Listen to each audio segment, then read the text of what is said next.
Hey, we're having a high-level conversation here about compliance, so don't mind us. Well, that's another show for us altogether. Technology. I may have David Malazzo come in here to explain that to us, and those good folks over there. All right, Mike Griffith's here. I'm Louis Amestoy. Scott Schweitzer is ill. He fell ill, and he sent me a text about 10:30. Said he was going home and basically hitting the sack, I guess, and laying down. There's a little bit of a summer cold running around here. Summer cold, and I don't think all the smoke in the air is helping anybody from the fire up in Monterey. No. I know it's bothering me, and it's just nasty. Well, you know what? When you live down there in Los Angeles County, the sand fire probably bothered you too. Where you live? You live in Los Angeles County, right? No. It's so far south of Bakersfield that I can't even begin to. It feels like Los Angeles. It's not even down to the Tejon outlet malls, which, by the way, I've never been to yet. I've been to them, actually. Yeah, I'm sure you're probably looking for a Harry Potter book. I was looking for a Harry Potter book there. You haven't read a Harry Potter book. You need to join the club. Harry Potter All right. Speaking of Harry Potter and magic, there was magic at Bakersfield Speedway over the weekend. It was. There was plenty of magic because it was the hottest day of the year. 111 degrees. 111 in Bakersfield Speedway, as Scott said last week, they've changed their start time back to 7 o'clock. Yeah. From 6 o'clock, the racers were still out there in hibernation, hanging out in the. Was anybody? You were in the pits because you tweeted me about it and disparaged me as usual. And was there anybody alive in the pits at that point? They weren't. Well, there wasn't a lot of activity. In the pits. They were kind of all hiding. Is that what they were doing? Trying to stay in the shade or underneath the canopies or in the coolers with a little swamp cooler going or in their trailers. Yeah. Hiding out. Even the mini dwarf drivers were very inactive. Right. Because it was exceedingly hot. And it sounds like you're talking about a zoo or some kind. It was. And I think the push back to 7 o'clock helped though because it allowed a lot of the shade to get on the track before the cars did, which kept the track condition better, so it didn't dust up as quickly as it would have. Because Bakersfield Speedway is like pretty shady for the most part. Well, as is Kern County Raceway Park. Turns 3 or 4, and 1, and the front stretch get more shade, of course, than the back stretch. So the back stretch and the other two turns tend to dry out faster because they get more sun. But if you're going to Bakersfield Speedway like at 6 or 7, you're going to be pretty much in the shade. Oh yeah, you're going to be still going to be hot. You've got the grandstands there, and then the eucalyptus trees, so you're in the shade at 6 o'clock. It's just like KCRP, you're in the shade. Right. All right. So what happened over the weekend? You were there? Well, I was there, and they had races. Thin. Some of the divisions were a little thin, as Scott said. That's what they expected, but it's 111. Right. If you're not up there in points, maybe you're staying home. So we have the IMCA modified, Sport Mods, American Stocks, Mini Stocks, and Mod Lights coming up this Saturday. That's right. And that should be a good show because the modifieds and the sport mods have been, all of those classes have been fantastic this season. Right. And sport mods right now, Chris McKellar's got the hot hand. He won again, so he's the points leader. So he's starting to pull away a little bit in that. The mods always put on a good show, as do the American Stocks. And Lonnie Spiller won the last mini stock after race. A long drought, though. After a long drought, but it's a tight points race. And, I mean, you get a little engine problem, a flat tire or something, and you can go first to third in the points or third to first, depending on how it's going. So that's a tight points race there. And the mod lights, we're going to see if the old guys can stay with the young kids. Right. I think this is the modified pricing day, so I can't remember what the pricing is. At $14 for tickets? I can't remember what it is, but it's a little bit more expensive than normal. But it's a good show. I mean, that's a great show. You'll see a lot of the modifieds alone, the parity alone in that division has been incredible all season. We've talked about that before. And Brad Pound's moving into a new car. I mean, that'd be one to watch. Yeah, he's going to be in a Bill Henderson car, so that should be interesting. Robbie Sawyer's got the point lead in that. He won the last time out. Yeah. And, but remember, you're coming from 10th or 12th if you're the point leader usually, so got to pass a few cars.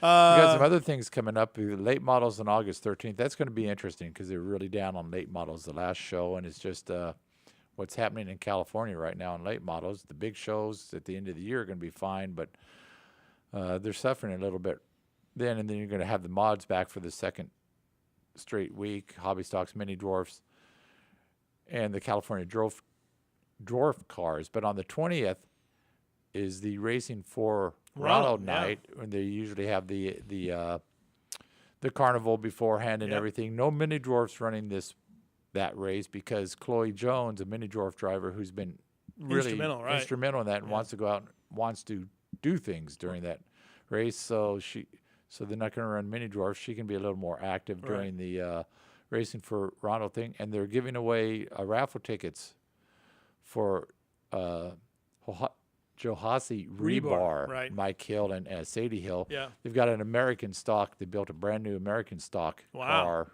Raffle tickets are $25, and somebody's going to limited to 225. So if you buy one ticket, 1 in 225 chance of winning an American stock turnkey race car. Nice. Not a bad deal. Nice. And that race in Toronto was a lot of fun last year. It was really fun because Tom Mock pretty much put me into the dunk tank about 45 times in that period. Yeah, and that was late in the day. No telling what was in that dunk tank water by then. Yeah, it was like sewage, oil. It might not quite have fracking fluids. Maybe? It probably wasn't as bad as the bay in Brazil.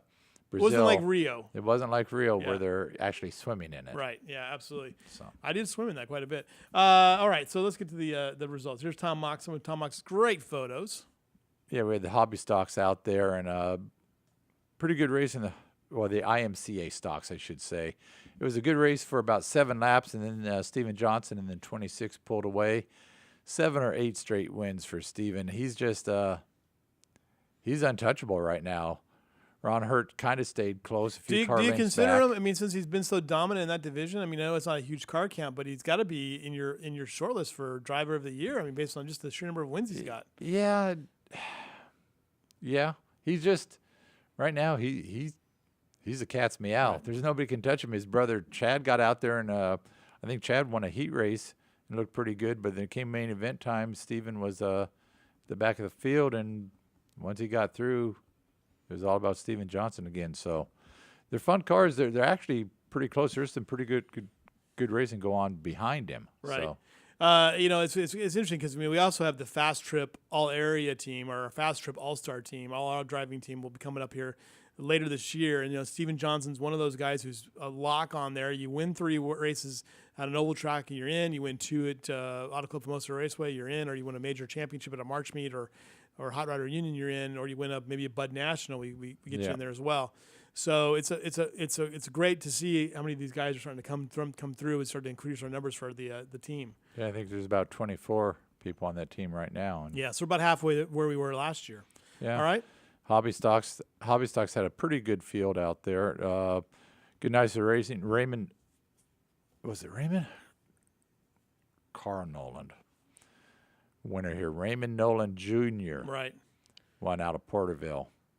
So the Porterville connection, last year we had Kevin Collier out of Porterville dominating this class, but Raymond Nolan getting the win there, and Mike Hill Jr. We talked about him. I mean, this is an always a competitive group here. It's a competitive group, and there's a video up on Facebook.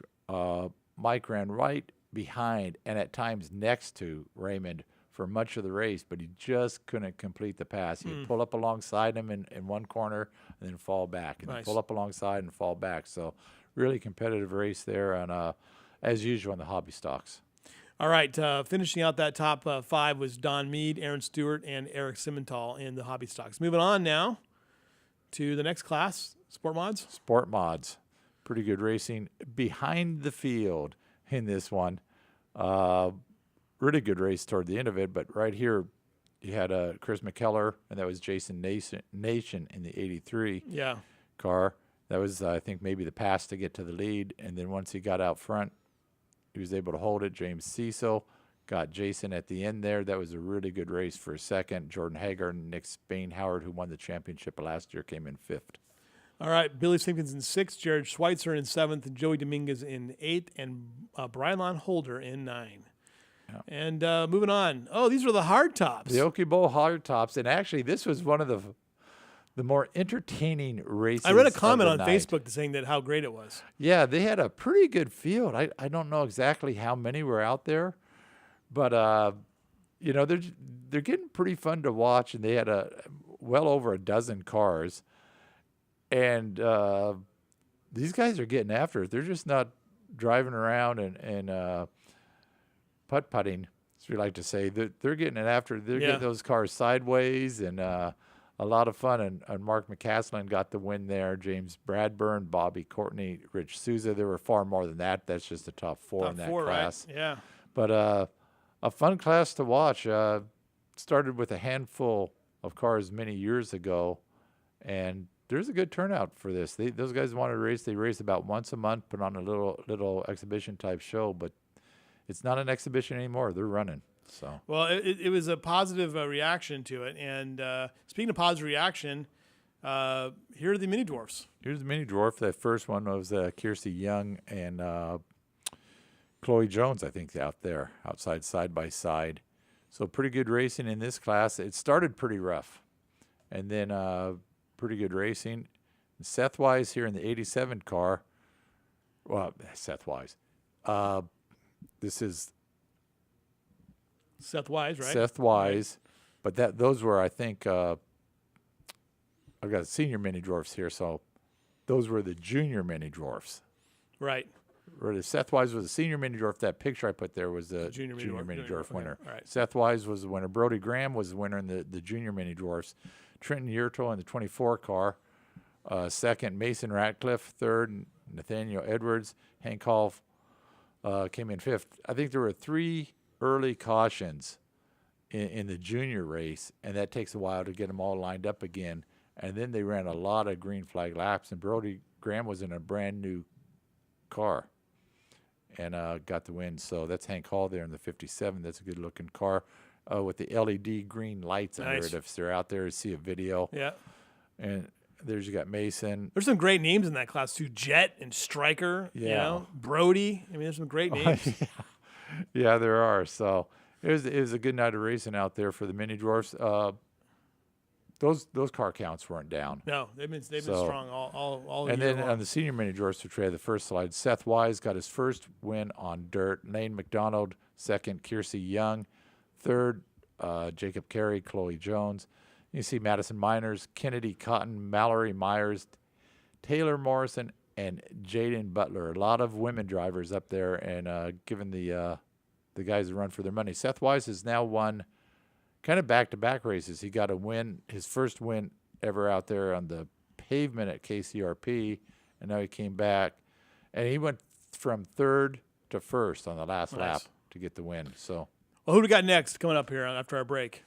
Next after our break will be the famous Mr. Hughes. Mr. Hughes coming up next here on the Power Hour. We'll be right back after these messages.